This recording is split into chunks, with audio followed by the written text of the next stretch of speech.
യേശുക്രിസ്തുവിൻ്റെ പരിശുദ്ധമായ നാമം മഹത്വപ്പെടുമാറാകട്ടെ.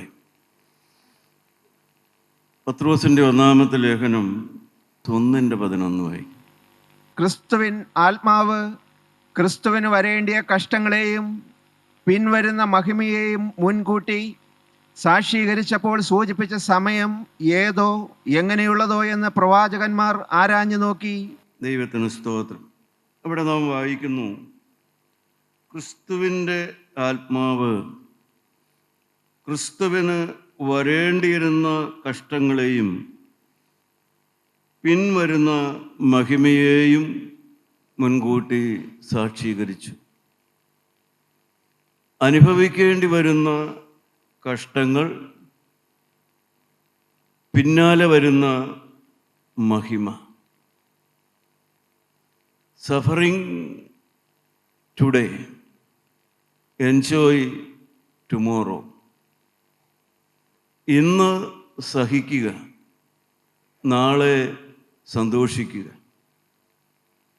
പ്രിയപ്പെട്ടവരെ, ഇതാണ് ക്രിസ്തീയ വിശ്വാസത്തിൻ്റെ ദൈവിക ദർശനം. ഇന്ന് സഹിക്കുക, നാളെ സന്തോഷിക്കുക. കർത്താവായ യേശുക്രിസ്തു കുരിശിൽ മരിച്ചു. പക്ഷേ 3 ദിവസം കഴിഞ്ഞ് കർത്താവായ യേശുക്രിസ്തു ഉയർത്തെഴുന്നേറ്റു. യോഹന്നാൻ സാറ് പറയാറുള്ളത് നിങ്ങൾ കേട്ട് കാണും, ഇന്ന് ദുഃഖത്തിൻ്റെ വെള്ളിയാഴ്ച, എന്നാൽ ഒരു ഉയർപ്പിൻ്റെ ഞായറാഴ്ച വരുന്നുണ്ട്. പ്രിയപ്പെട്ടവരെ, ഇതാണ് ശരിയായ ക്രൈസ്തവ ദർശനം എന്ന് പറയുന്നത്. ഇന്ന് ദുഃഖിക്കുന്ന കാലം, എന്നാൽ ദുഃഖം മാറി സന്തോഷിക്കുന്നതായ ഒരു കാലം വരുന്നുണ്ട്. ഈ ദർശനം നമുക്ക് ലഭിച്ചില്ലെങ്കിൽ ക്രിസ്തീയ ജീവിതം നമുക്ക് സന്തോഷത്തോടുകൂടെ ആസ്വദിക്കാൻ സാധിക്കില്ല. നമ്മുടെ ഉള്ളിൽ ചോദ്യങ്ങൾ വന്നുകൊണ്ടിരിക്കും, നമ്മുടെ ഉള്ളിൽ മടുപ്പ് വന്നുകൊണ്ടിരിക്കും. ഓരോരോ പ്രശ്നങ്ങളും പ്രതിസന്ധികളും എല്ലാം വരുമ്പോൾ നമുക്ക് ചോദ്യങ്ങൾ വന്നുകൊണ്ടിരിക്കും.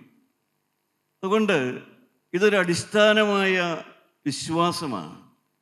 റാഡിക്കൽ മെസ്സേജ് എന്ന് പറയും, വേരുള്ള മെസ്സേജാണ്. ഇന്ന് സഹിക്കുക, നാളെ സന്തോഷിക്കുക. ഈ അടിസ്ഥാനത്തിലാണ് ക്രിസ്തീയ വിശ്വാസം അത് വേരൂന്നിയിരിക്കുന്നത്. കർത്താവിൻ്റെ ജീവിതം തന്നെ അതിന് ദൃഷ്ടാന്തമായിരുന്നു. കർത്താവ് ഈ ഭൂമിയിൽ ജീവിച്ച കാലത്ത് കർത്താവിൻ്റെ ജീവിതം എപ്രകാരമുള്ളതായിരുന്നു നമുക്കറിയാം. പ്രിയപ്പെട്ടവരെ, കർത്താവ് കൂടെ പഠിപ്പിച്ചതായൊരു കാര്യമുണ്ട്. കുരിശെടുക്കണം, കുരിശ് ചുമക്കണം. കർത്താവിൻ്റെ 4 സുവിശേഷങ്ങളിലും ഒരുപോലെ രേഖപ്പെടുത്തിയിരിക്കുന്ന കാര്യമാണ്, തന്നെത്താൻ ത്യജിച്ച് തൻ്റെ ക്രൂശ് എടുത്തുകൊണ്ട് അവനെ അനുഗമിക്കാത്തവൻ ആർക്കും അവനെ പിൻപറ്റാനായിട്ട് സാധിക്കുകയില്ല. പ്രിയപ്പെട്ടവരെ, കർത്താവായ യേശുക്രിസ്തു ക്രൂശെടുത്തു. നമുക്കറിയാം, അവൻ ക്രൂശെടുത്തത് ക്രൂശിക്കപ്പെടുന്നതിന് മുമ്പാണ്. എന്നാൽ അവൻ്റെ അനുയായികളും അവൻ്റെ വിശ്വാസികളും അവനോട് സമർപ്പണം പറഞ്ഞവരുമായ നാം ക്രൂശെടുക്കേണ്ടത് ക്രൂശീകരണത്തിന് ശേഷമാണ്. കർത്താവ് കുരിശെടുത്തത് ക്രൂശീകരണത്തിന് മുമ്പാണ്. നാം ക്രൂശെടുക്കേണ്ടത് ക്രൂശീകരണത്തിന് ശേഷമാണ്. അതെന്ത് ക്രൂശീകരണമാണ്?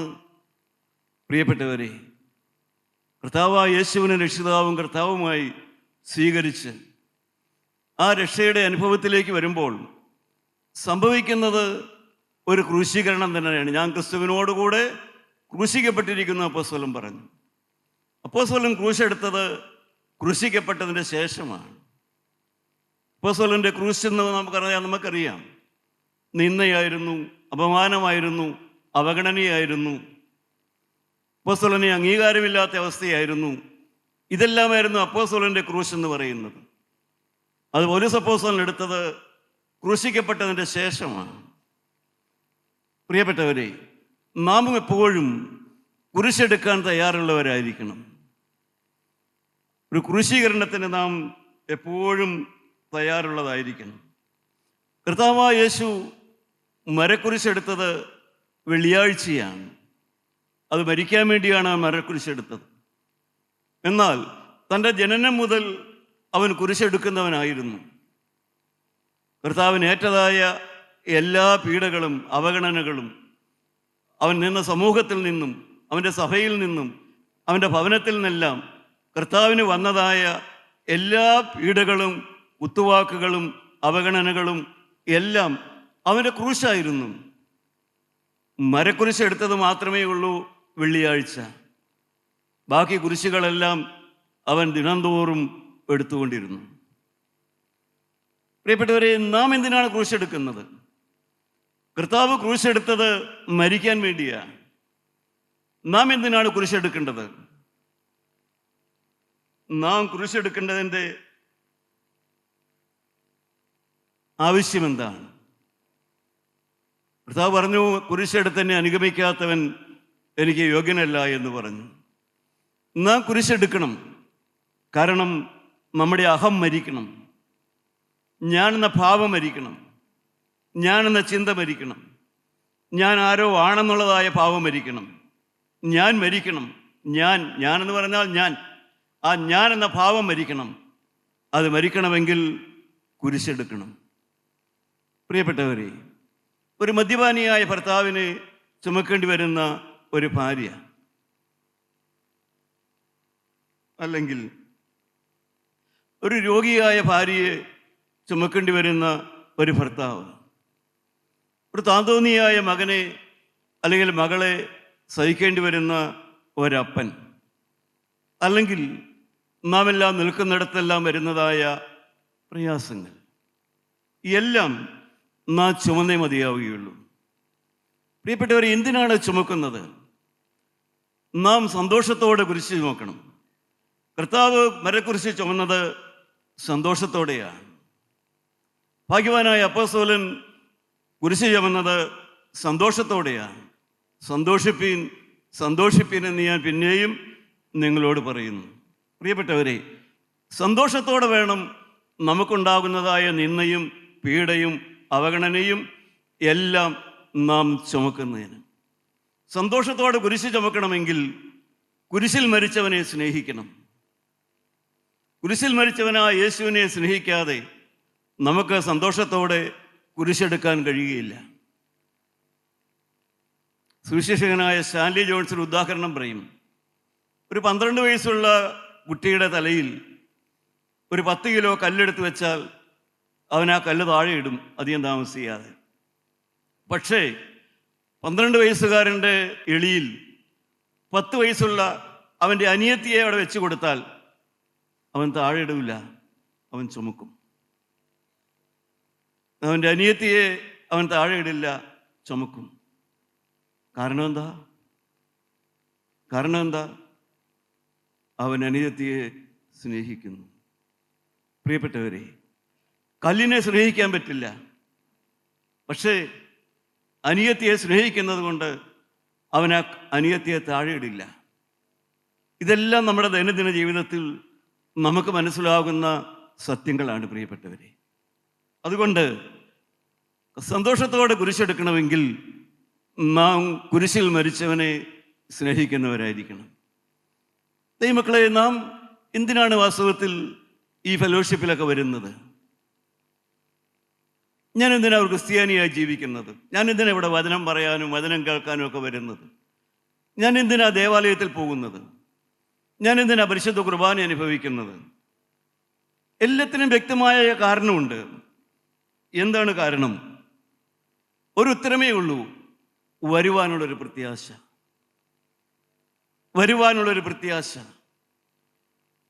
ദൈവത്തിന് സ്തോത്രം. കർത്താവായ യേശു തന്നെ രക്തം കൊടുത്ത് മേടിച്ച് എനിക്ക് വേണ്ടി മേടിച്ചതായ ആ ഒരു വലിയ പ്രത്യാശയുണ്ട്. ഈ ഭൂമിയിലെ ജീവിതം കഴിയുമ്പോൾ എനിക്ക് ലഭിക്കുമെന്നുള്ളതായ ആ വലിയ പ്രത്യാശ എനിക്കുണ്ട്. ആ ഒരു പ്രത്യാശയുടെ പേരിലാണ് ഞാൻ ക്രിസ്ത്യാനിയായി ജീവിക്കുന്നത്, ഞാൻ ദേവാലയത്തിൽ പോകുന്നത്, ഞാൻ കുർബാന അനുഭവിക്കുന്നത്, ഞാൻ ഇവിടെ വരുന്നത്. പ്രിയപ്പെട്ടവരെ, ആ പ്രത്യാശയാണ് നമ്മളെ നടത്തേണ്ടത്. ഈ ലോകത്തിലെ ജീവിതത്തിന് അപ്പുറമുള്ളതായ ഒരു ജീവിതമുണ്ടെന്നും അത് കർത്താവായ യേശു തൻ്റെ രക്തം കൊടുത്ത് വിലയ്ക്ക് മേടിച്ച് നമുക്ക് തന്നതായ നല്ലൊരു അവകാശമുണ്ടെന്നും ദൈവമക്കളെ നാം കേട്ടിട്ടുണ്ടല്ലോ. ആ നല്ലൊരു അവകാശം പ്രാപിപ്പാൻ തക്കവണ്ണം നാം സഹിക്കാൻ തയ്യാറുള്ളവരായിരിക്കണം. ദൈവത്തിന് സ്തോത്രം. പ്രിയപ്പെട്ടവരെ, കാരണം ജീവിതം ഒരു കാലത്ത് നോക്കുന്നത് പോലെയല്ല കുറച്ച് കഴിഞ്ഞ് നോക്കുമ്പോൾ. ഒരു കാലത്ത് ജീവിതത്തെക്കുറിച്ചുള്ള നമ്മുടെ കാഴ്ചപ്പാടല്ല കുറച്ച് പ്രായമായി കഴിയുമ്പോൾ നമ്മുടെ കാഴ്ചപ്പാട്. നമുക്കറിയാം, ഗോത്രപിതാവായ ഇസഹാക്കിൻ്റെ മകൻ യേശാവിൻ്റെ യൗവനകാലത്തെ വാക്കുകളും അവൻ ആരോഗ്യവും തൻ്റെ ഇടമുള്ള കാലത്തെ അവൻ്റെ വാക്കുകളും അവൻ്റെ വാർദ്ധക്യകാലത്തെ വാക്കുകളും വേദപുസ്തകത്തിൽ രേഖപ്പെടുത്തിയിട്ടുണ്ട്. നമുക്കൊന്ന് വായിച്ചു നോക്കാം. ഉൽപ്പത്തി പുസ്തകം എടുക്കാം. അതിൻ്റെ 27-ാം അധ്യായം 41-ാമത്തെ വാക്യത്തിൽ ഏശാവ് ഇപ്രകാരം പറയുന്നുണ്ട്. പ്രിയപ്പെട്ടവർ, എന്താണ് ഏശാവ് പറയുന്നത്? തൻ്റെ അപ്പൻ യാക്കോബിനെ അനുഗ്രഹിച്ച അനുഗ്രഹം നിമിത്തം ഏശാവ് അവനെ ദ്വേഷിച്ചു. അപ്പനെ കുറിച്ച് ദുഃഖിക്കുന്ന കാലം അടുത്തിരിക്കുന്നു. അപ്പോൾ ഞാൻ എൻ്റെ സഹോദരനായ യാക്കോബിനെ കൊല്ലും. പ്രിയപ്പെട്ടവരെ, ഈ ഇസ്ഹാക്ക് മരിച്ചു കഴിയുമ്പോൾ ഞാൻ എൻ്റെ സഹോദരനെ കൊല്ലും. അതാണ് എൻ്റെ യൗവനത്തിലെ ഭാഷ. കാരണം അവൻ്റെ പ്രായം അതാണ്, അവൻ്റെ അവസ്ഥ അതാണ്, അവൻ്റെ മനസ്സതാണ്. അവൻ്റെ സഹോദരനെ അവൻ കൊല്ലും. പ്രിയപ്പെട്ടവരെ, എന്നാൽ അതേ ഏശാവ് തന്നെ അവൻ്റെ വാർദ്ധക്യത്തിൽ പറഞ്ഞത് എന്താണ്? എബ്രായ ലേഖനം 12-ാം അധ്യായം അതിൻ്റെ 17-ാമത്തെ വാക്യം വായിച്ചു നോക്കാം. എബ്രായ ലേഖനം 12-ാം അധ്യായത്തിൻ്റെ 17-ാമത്തെ വാക്യം വായിച്ചു നോക്കാം. അവൻ പിന്നത്തേതിൽ അനുഗ്രഹം ലഭിപ്പാൻ ആഗ്രഹിച്ചു, കണ്ണുനീരോടുകൂടി അപേക്ഷിച്ചിട്ടും തള്ളപ്പെട്ടു, മാനസാന്തരത്തിന് ഇട കണ്ടില്ല എന്ന് നിങ്ങൾ. പ്രിയപ്പെട്ടവരെ, ഒരു സമയത്ത് അവൻ പറഞ്ഞു, ഞാൻ കൊല്ലും. പക്ഷേ വാർദ്ധക്യമായപ്പോൾ അതേ ഏശാവ് തന്നെ സമാധാനത്തോടെ ഒന്ന് മരിക്കാൻ ആഗ്രഹിച്ചു. ഒരു സമയത്ത് കൊല്ലുമെന്ന വാക്കാണ്, അവസാനമായപ്പോൾ എന്തായി വാക്ക്? സമാധാനത്തോടെ എനിക്കൊന്ന് മരിക്കണം, സമാധാനത്തോടെ എനിക്കൊന്ന് മരിക്കണം. സാധിച്ചില്ല പ്രിയപ്പെട്ടവരെ. ഒരു സമയത്ത് കൊല്ലുമെന്ന്, പക്ഷേ പ്രായം കഴിഞ്ഞപ്പോൾ, കാലം കഴിഞ്ഞപ്പോൾ അതേ ഏശാവ് തന്നെ പറയുന്നു, ദൈവമേ, എനിക്ക് സഹോദരനോടല്ല, ദൈവമേ, എനിക്കൊന്ന് സമാധാനത്തോടെ മരിക്കാൻ എനിക്കൊരവസരം തരാമോ? സമാധാനത്തോടെ മരിക്കാൻ, മാനസാന്തരത്തിലൊന്ന് മരിക്കാൻ ഒരവസരം ദൈവത്തോട് ചോദിച്ചു. പ്രിയപ്പെട്ടവരെ, കിട്ടിയില്ല. കാരണം എന്താണ്? കൈവിട്ട കല്ലുപോലെ. ദൈവമക്കളെ, മനോഹരമായ ഒരു ചെറിയ ഒരു നുറങ്ങ കവിതയുണ്ട്. എത്ര സുന്ദരം കൈവന്ന ജീവിതം, എത്ര വൈകൃതമാക്കുന്നു മാനവൻ, എന്തു നേടിയെന്ന ചോദ്യം ഓടിയെത്തുന്നു സായാന്തനങ്ങളിൽ. എത്ര സുന്ദരം കൈവന്ന ജീവിതം, എത്ര വൈകൃതമാക്കുന്നു മാനവൻ, എന്തു നേടി എന്ന ചോദ്യം ഓടിയെത്തുന്നു സായാന്തനങ്ങളിൽ. എന്തു നേടിയെന്ന ചോദ്യം യൗവനകാലത്ത് വരത്തില്ല, ആരോഗ്യമുള്ള കാലത്ത് വരികയില്ല. എന്ത് കിട്ടുമെന്നേ ചോദിക്കത്തുള്ളൂ. ആരോഗ്യമുള്ള കാലത്ത് എനിക്കെന്ത് കിട്ടുമെന്നേ ചോദിച്ചുള്ളൂ. യൂദാസ് ചോദിച്ചതാണ്, എനിക്കെന്ത് തരുമെന്നാണ് ചോദിച്ചത്. പത്രോസ് അപ്പോസ്തലൻ യേശുവിനോട് ചോദിച്ചു, ഞങ്ങളിതെല്ലാം വിട്ട് നിന്റെ പിന്നാലെ വന്നു, ഞങ്ങൾക്കെന്തോ കിട്ടുമെന്നാണ് ചോദിച്ചത്. പക്ഷേ എന്ത് നേടി എന്നുള്ള ചോദ്യം പ്രിയപ്പെട്ടവരെ പ്രായമാകുമ്പോഴേ വരികയുള്ളൂ, അത് വാർദ്ധക്യത്തിലേ വരികയുള്ളൂ. എത്ര സുന്ദരം കൈവന്ന ജീവിതം, എത്ര വൈകൃതമാക്കുന്നു മാനവൻ, എന്തു നേടിയെന്ന ചോദ്യം ഓടിയെത്തുന്നു സായാന്തനങ്ങളിൽ. പ്രിയപ്പെട്ട ദൈവമക്കളെ, നാം നമ്മുടെ എല്ലാം ജീവിതം എപ്രകാരമാക്കി കളയുന്നുണ്ട്? നാം വാർദ്ധക്യത്തിൽ കരയാനുള്ളത് ഇപ്പോഴേ സമ്പാദിക്കുന്നുണ്ടോ? വേദപുസ്തകത്തിലൊരു മുന്നറിയിപ്പുണ്ട്. ഒരപ്പൻ്റെ ജീവിതം കഴിഞ്ഞു പോയാൽ അപ്പൻ കരയാത്ത കരച്ചിൽ മൂന്നാമത്തെയും നാലാമത്തെയും തലമുറ കരയേണ്ടി വരുമെന്ന്. ദൈവമക്കളെ, ഇതൊക്കെ നമ്മുടെ ജീവിതത്തെ തൊടാറുണ്ടോ? ഇതൊക്കെ നമ്മുടെ ജീവിതത്തെ ഭരിക്കാറുണ്ടോ? ഈ ചിന്തകളും വേദപുസ്തകത്തിലെ ഉപദേശങ്ങളും ഒക്കെ നമ്മുടെ വായിലെ വാക്കിനെ നിയന്ത്രിക്കാറുണ്ടോ? നമ്മുടെ മനോഭാവത്തെ കൺട്രോൾ ചെയ്യാറുണ്ടോ? ദൈവത്തിൻ്റെ വചനം സ്ഥിരമായി നിൽക്കുന്നു പ്രിയപ്പെട്ടവരെ. അനേകരും ജീവിതം കുരങ്ങൻ്റെ കയ്യിലെ പൂമാല പോലെയാണ്. കുരങ്ങൻ്റെ കയ്യിലെ പൂമാല പോലെ കൈകാര്യം ചെയ്യുന്നവരാണ് അനേകരും ജീവിതം. ലഭിക്കുന്ന കുടുംബജീവിതത്തിൻ്റെ വില മനസ്സിലാക്കാറില്ല. വേദപുസ്തകത്തിലൊരു വാക്യമുണ്ട്. ലൂക്കോസിന്റെ സുവിശേഷം 23-ാം അധ്യായം അതിൻ്റെ 25-ാമത്തെ വാക്യം. 23-ാം അധ്യായത്തിൻ്റെ 25-ാമത്തെ വാക്യം. 23-25 പീലാത്തോസ് ചെയ്ത ഒരു കാര്യമാണ്. എന്താണ് ചെയ്തത്? കലഹവും കൊലയും ഹേതുവായി തടവിലായവനെ അവരുടെ അപേക്ഷ പോലെ വിട്ടുകൊടുക്കുകയും യേശുവിനെ അവരുടെ ഇഷ്ടത്തിന് ഏൽപ്പിക്കുകയും ചെയ്തു. പ്രിയപ്പെട്ടവരെ, യേശുക്രിസ്തുവിനെ മനുഷ്യന്റെ ഇഷ്ടത്തിന് ഏൽപ്പിച്ചു. ദൈവത്തെ മനുഷ്യന്റെ ഇഷ്ടത്തിന് ഏൽപ്പിച്ചു.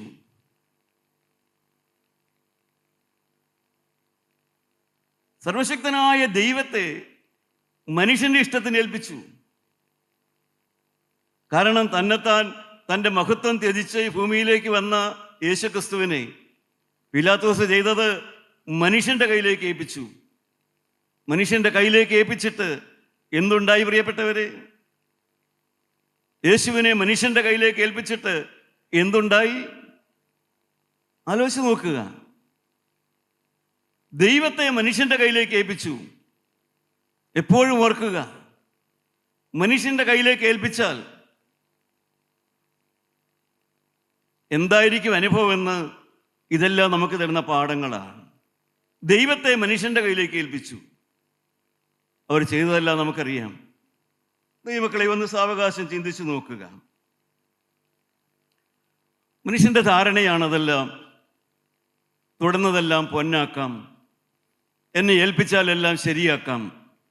ഇതെല്ലാം മനുഷ്യന്റെ ധാരണകളാണ്. ഞാൻ നെളിമേടി വാദിക്കട്ടെ. നമ്മുടെ കൂടെ ജീവിക്കാൻ വന്നതായ നമ്മുടെ ഭാര്യയോട് നാം എങ്ങനെയെല്ലാം പെരുമാറി? നമ്മുടെ കൂടെ ജീവിതം പങ്കുവയ്ക്കാൻ വന്ന ഭാര്യയോട് നാം എങ്ങനെയെല്ലാം പെരുമാറി? കുരങ്ങന്റെ പൂമാല പോലെ നാം അവരെ, പ്രിയപ്പെട്ടവരെ, വേദനിപ്പിച്ചിട്ടില്ലേ? ദുഃഖിപ്പിച്ചിട്ടില്ലേ? അല്ല, സ്നേഹത്തോടെ ജീവിക്കാൻ വേണ്ടി ലഭിച്ചതായ ഭർത്താവിനെ, സഹോദരി, നീ എന്ത് ചെയ്തു? ദൈവം നിനക്ക് വന്ന ഭർത്താവിനെ നീ എന്ത് ചെയ്തു? ആ മനുഷ്യനെ ദൈവം നിനക്ക് തന്നതാണെന്നുള്ള അംഗീകാരത്തോടും ബോധത്തോടും കൂടെ നീ ജീവിച്ചോ? നീ സ്നേഹിച്ചോ? നീ അത് ചെയ്തോ? ശാന്തമായി ചിന്തിക്കുക ദൈവമക്കളെ. ഇതെല്ലാം നമ്മുടെ ജീവിതത്തിൽ നാം പഠിക്കേണ്ടി വരുന്നതായ പാഠങ്ങളാണിതെല്ലാം.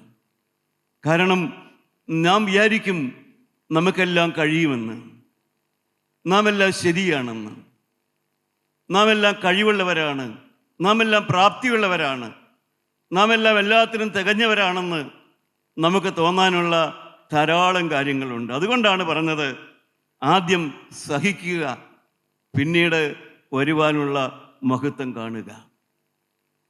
ദൈവമക്കളെ, നാം ഈ തിരുവചനമെല്ലാം കേൾക്കുമ്പോൾ അതിനുള്ളതായ ഒരുക്കമാണ് നമുക്ക് വേണ്ടത്. കർത്താവായ യേശുക്രിസ്തു യൂദാസിന്റെ കാല് കഴുകി. വൈ? എന്തുകൊണ്ട് കഴുകി? കർത്താവായ യേശുക്രിസ്തു യൂദാസിന്റെ കാല് കഴുകി. എന്തുകൊണ്ട് കഴുകി? എങ്ങനെ കഴുകിയെന്ന് നമുക്കറിയാം. എന്തുകൊണ്ട് കഴുകി? ദൈവമക്കളെ, എന്തുകൊണ്ടാണ് കാല് കഴുകിയത്? അതിൻ്റെ അർത്ഥം മനസ്സിലായാലേ ആത്മീയം മനസ്സിലാവുകയുള്ളൂ. എന്തുപയോഗിച്ചാൽ കഴുകിയെന്ന് പഠിച്ചാൽ ആത്മീയാവില്ല. എന്തുകൊണ്ട് കഴുകി? കർത്താവായ യേശു യൂദാസിന്റെ കാല് കഴുകിയത് അവൻ സ്വർഗത്തിലെത്തണമെന്നുള്ളത് കൊണ്ടാണ്. അവൻ ദൈവരാജ്യത്തിലെത്തണമെന്ന് യേശു ആഗ്രഹിച്ചതുകൊണ്ടാണ് യേശു ക്രിസ്തു അവൻ്റെ കാല് കഴുകിയത്. പ്രിയപ്പെട്ടവരെ, ഒരാൾ ദൈവരാജ്യത്തിലെത്തണമെന്ന് നിങ്ങൾ ആഗ്രഹിക്കുന്നെങ്കിൽ നിങ്ങൾ ആ വ്യക്തിയുടെ കാല് കഴുകാൻ തയ്യാറായിരിക്കണം. നിങ്ങൾ ആ വ്യക്തിയുടെ കാല് കഴുകാൻ തയ്യാറായിരിക്കണം. കർത്താവായ യേശു യൂദാസിന്റെ കാല് കഴുകിയത് അവനെ തിരഞ്ഞെടുത്ത് 3.5 കൊല്ലം കഴിഞ്ഞിട്ടാണ്. അവനെ തിരഞ്ഞെടുത്ത് ആദ്യകാലത്ത് അവൻ്റെ കാല് കഴുകാനായിരുന്നെങ്കിൽ യേശുക്രിസ്തുവിന് എളുപ്പമായിരുന്നു. അവനെ വിളിച്ച കാലത്താണ് കാല് കഴുകുന്നതെങ്കിൽ കഴുകാൻ എളുപ്പമായിരുന്നു. അത് എൻ്റെ ചിന്തയാണ്, നമ്മുടെ ചിന്തയാണ്. 3.5 കൊല്ലം അവൻ ആരാണെന്നും അവൻ്റെ ഉള്ളമെന്താണെന്നും അവൻ്റെ ഹൃദയത്തിൽ എന്താണെന്നും എല്ലാം മനസ്സിലാക്കിയതിൻ്റെ ശേഷം അവൻ്റെ കാല് കഴുകണമെങ്കിൽ, പ്രിയപ്പെട്ടവരെ, ഈ ലോകം കാണാത്തതായ മറ്റൊരു ഭാവിയെക്കുറിച്ച് യേശുവിന് കാഴ്ചപ്പാടുണ്ടായിരുന്നു. ഈ ലോകം കാണാത്തതായ മറ്റൊരു ഭാവി യൂദാസിന് കൊടുക്കണമെന്ന് യേശുവിനുണ്ടായിരുന്നു.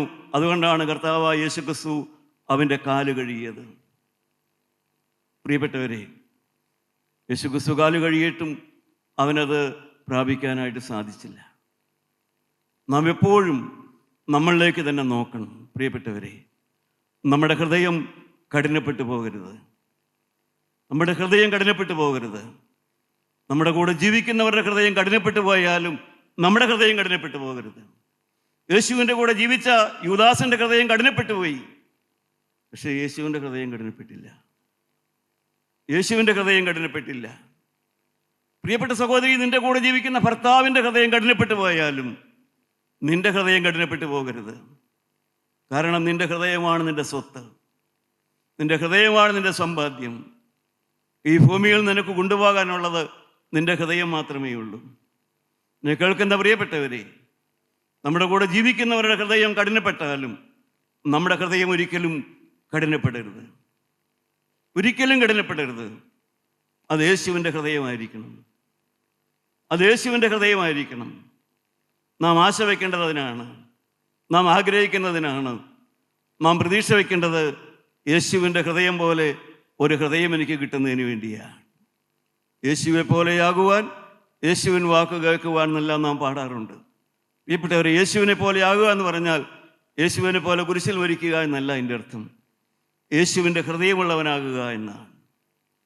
യേശുവിനെ പോലെ ക്ഷമിക്കുന്നവനാകുക, യേശുവിനെ പോലെ സഹിക്കുന്നവനാകുക, യേശുവിനെ പോലെ ഹൃദയകാഠിന്യമില്ലാത്തവനാകുക, യേശുവിനെ പോലെ മറ്റുള്ളവർ ദൈവരാജ്യത്തിലെത്താൻ വേണ്ടി, പ്രിയപ്പെട്ടവരെ, അവരുടെ കാല് കഴുകാൻ വരെ തയ്യാറാവുക.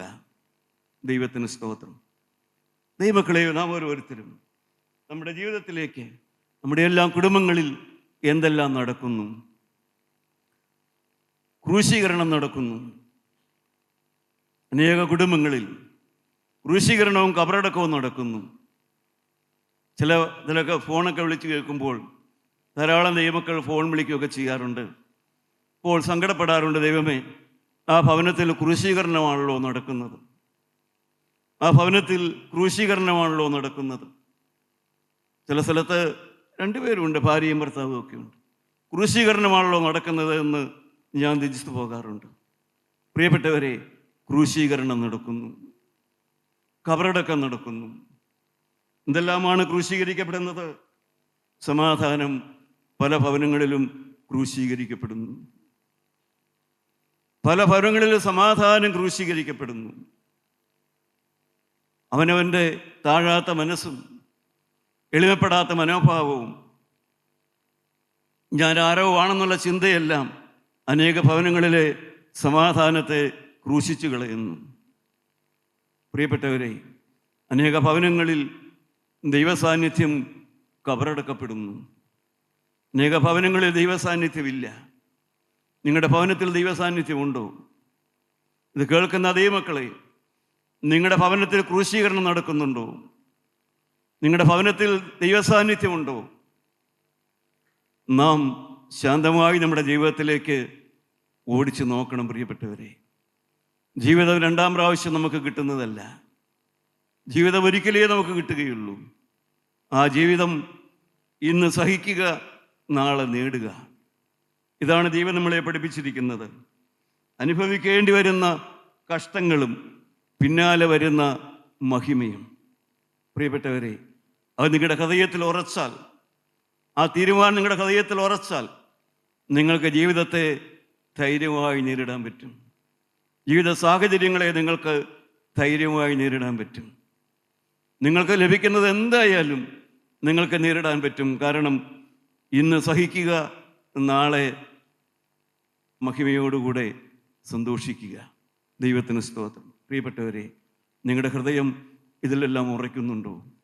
നിങ്ങൾ വെറുതെ ഒരു പ്രസംഗം കേൾക്കുന്ന പോലെ കേട്ടുകൊണ്ടിരുന്നാൽ പോരാ. കുരിശെടുക്കാൻ തയ്യാറാവുക, സന്തോഷത്തോടെ ചുമക്കാൻ തയ്യാറാവുക. കാരണം അതുണ്ടെങ്കിൽ മാത്രമേ ക്രൈസ്തവ ജീവിതമുള്ളൂ. അതുണ്ടെങ്കിൽ മാത്രമേ നമുക്ക് വരുവാനുള്ള ലോകത്തിലെ ആ പുതിയ ജീവന് വേണ്ടി നമുക്ക് നേടിയെടുക്കാൻ സാധിക്കുകയുള്ളൂ.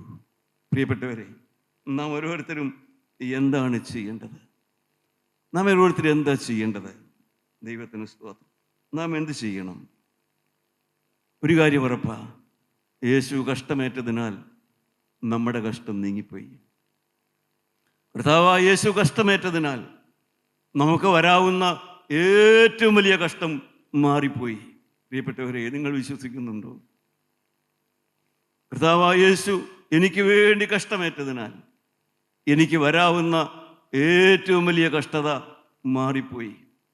അത് നിത്യനരകത്തിലെ കഷ്ടതയാണ്. അത് നിത്യയാതനാസ്ഥലത്തെ കഷ്ടതയാണ്. ആ കഷ്ടത മാറിപ്പോയി. പ്രിയപ്പെട്ടവരെ, എനിക്ക് വരാവുന്ന ഏറ്റവും വലിയ കഷ്ടത മാറിപ്പോയി. കാരണം അത് നിത്യനരകത്തിലെ കഷ്ടതയാണ്. എന്നാൽ ഞാനും നിങ്ങളും എന്ത് ചെയ്യണം? നമുക്ക് ഒഴിവാക്കാവുന്ന കഷ്ടങ്ങൾ നാം ഒഴിവാക്കണം. നമുക്ക് ഒഴിവാക്കാവുന്ന കഷ്ടങ്ങളുണ്ട്, അത് നാം ഒഴിവാക്കണം. ഒന്ന് രണ്ടെണ്ണത്തിൻ്റെ പേര് ഞാൻ പറയാം. ഒഴിവാക്കാവുന്ന കഷ്ടങ്ങൾ. നോഹയുടെ കാലത്ത് പ്രിയപ്പെട്ടവരെ, വെള്ളപ്പൊക്കത്താൽ ലോകം നശിച്ചു, ദൈവം നശിപ്പിച്ചു. അത് വാസ്തവത്തിൽ ഒഴിവാക്കാവുന്ന കഷ്ടതയായിരുന്നു. അന്നത്തെ സമൂഹം വിചാരിച്ചിരുന്നുവെങ്കിൽ, അന്നത്തെ ആ ജനം വിചാരിച്ചിരുന്നുവെങ്കിൽ, പ്രിയപ്പെട്ടവരെ, ഒഴിവാക്കാവുന്ന കഷ്ടതയായിരുന്നു ആ വെള്ളപ്പൊക്കം. ഒന്ന് ഓർത്തു നോക്കൂ. പ്രിയപ്പെട്ടവരെ, ഒഴിവാക്കാമായതായിരുന്നില്ലേ? പാപം കൊണ്ടല്ലേ ആ വെള്ളപ്പൊക്കം വന്നത്? ആ കഷ്ടത വന്നത് പ്രിയപ്പെട്ടവരെ ഒഴിവാക്കാവുന്നതല്ലേ? ദാവീദിന്റെ മക്കൾ മരിച്ചത്, ദാവീദിന്റെ ആ കുഞ്ഞ് മരിച്ചത് ഒഴിവാക്കാമായിരുന്ന കഷ്ടമല്ലേ? ഒഴിവാക്കാമായിരുന്ന കഷ്ടമല്ലേ? ദാവീദ് വഴിതെറ്റിയത് കൊണ്ടല്ലേ? അരുതാത്തയിലേക്ക് പോയത് കൊണ്ടല്ലേ അതെല്ലാം സംഭവിച്ചത്? പ്രിയപ്പെട്ടവരെ, നമ്മുടെ ജീവിതത്തിലെ മഹാകഷ്ടം മാറിപ്പോയെന്നുള്ള സത്യമാണ്.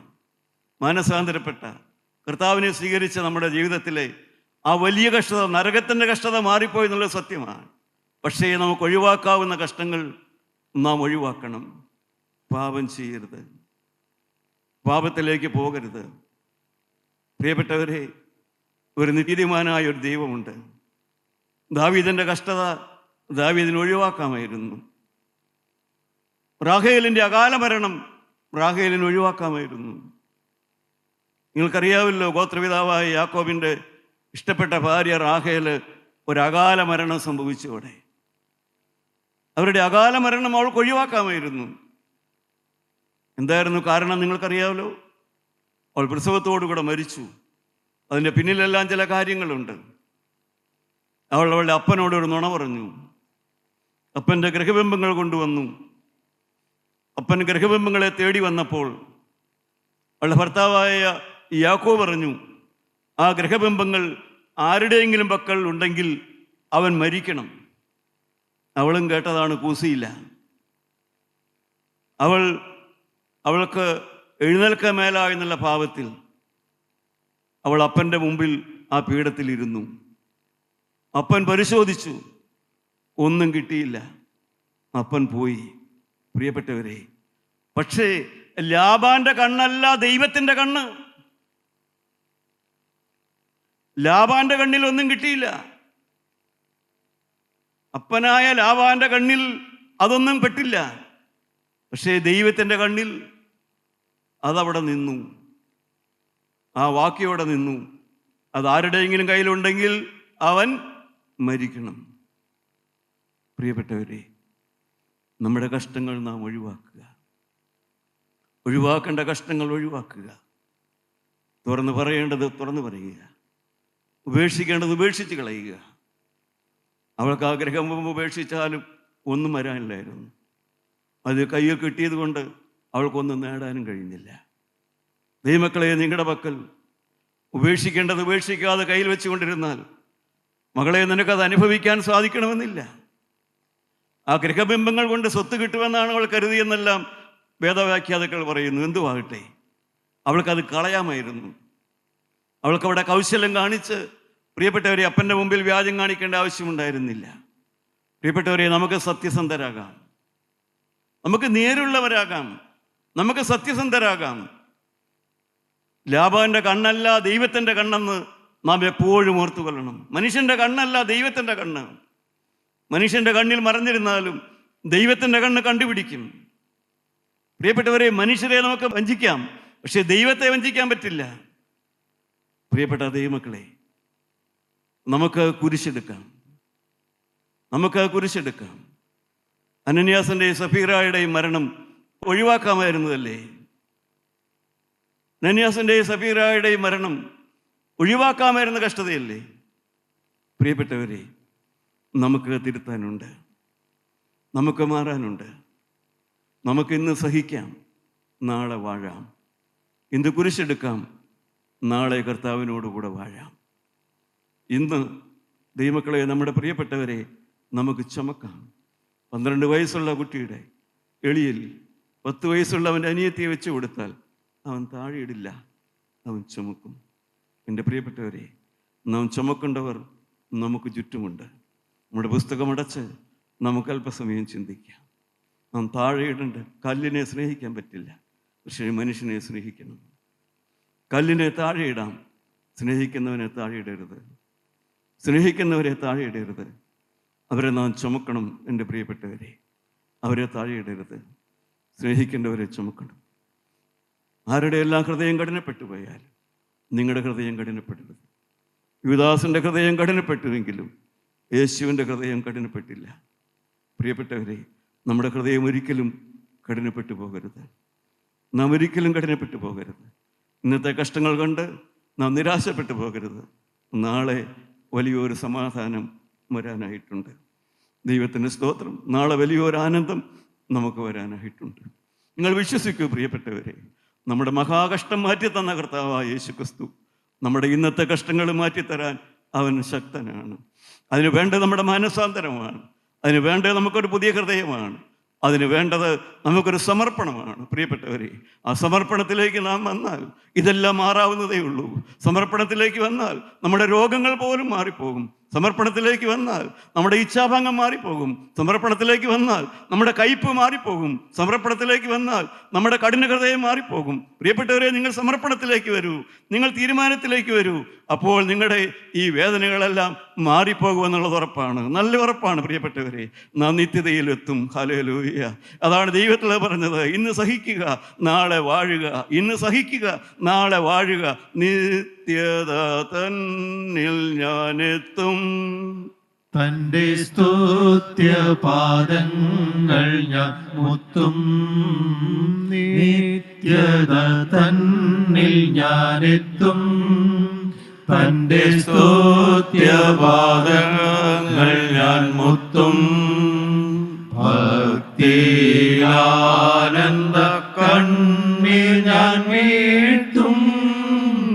ഞാനെന്നും സ്തുതിക്കും എൻ പരനെ തിരുമനുസുതനെ. ആനന്ദഗാനങ്ങൾ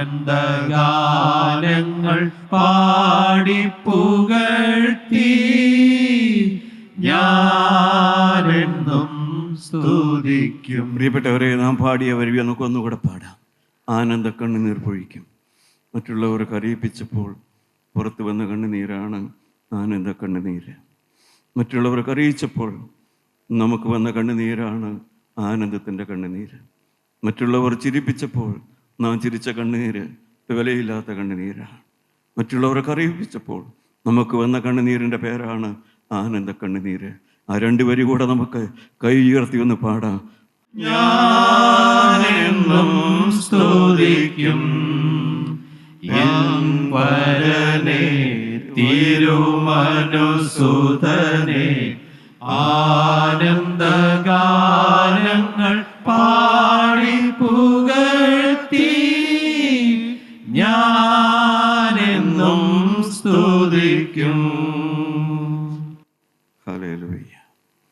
സ്വർഗീയ പിതാവേ, തന്ന സമയത്തിനായി സ്തോത്രം.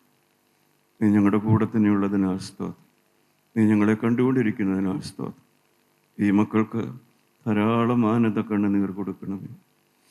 വേദനിപ്പിക്കുമ്പോൾ കരയുന്ന സന്തോഷത്തിൻ്റെ കണ്ണുനീര് കൊടുത്ത് ഈ മക്കളെ സമൃദ്ധിയിലേക്ക്, പ്രത്യാശയിലേക്ക് നടത്തണമേ.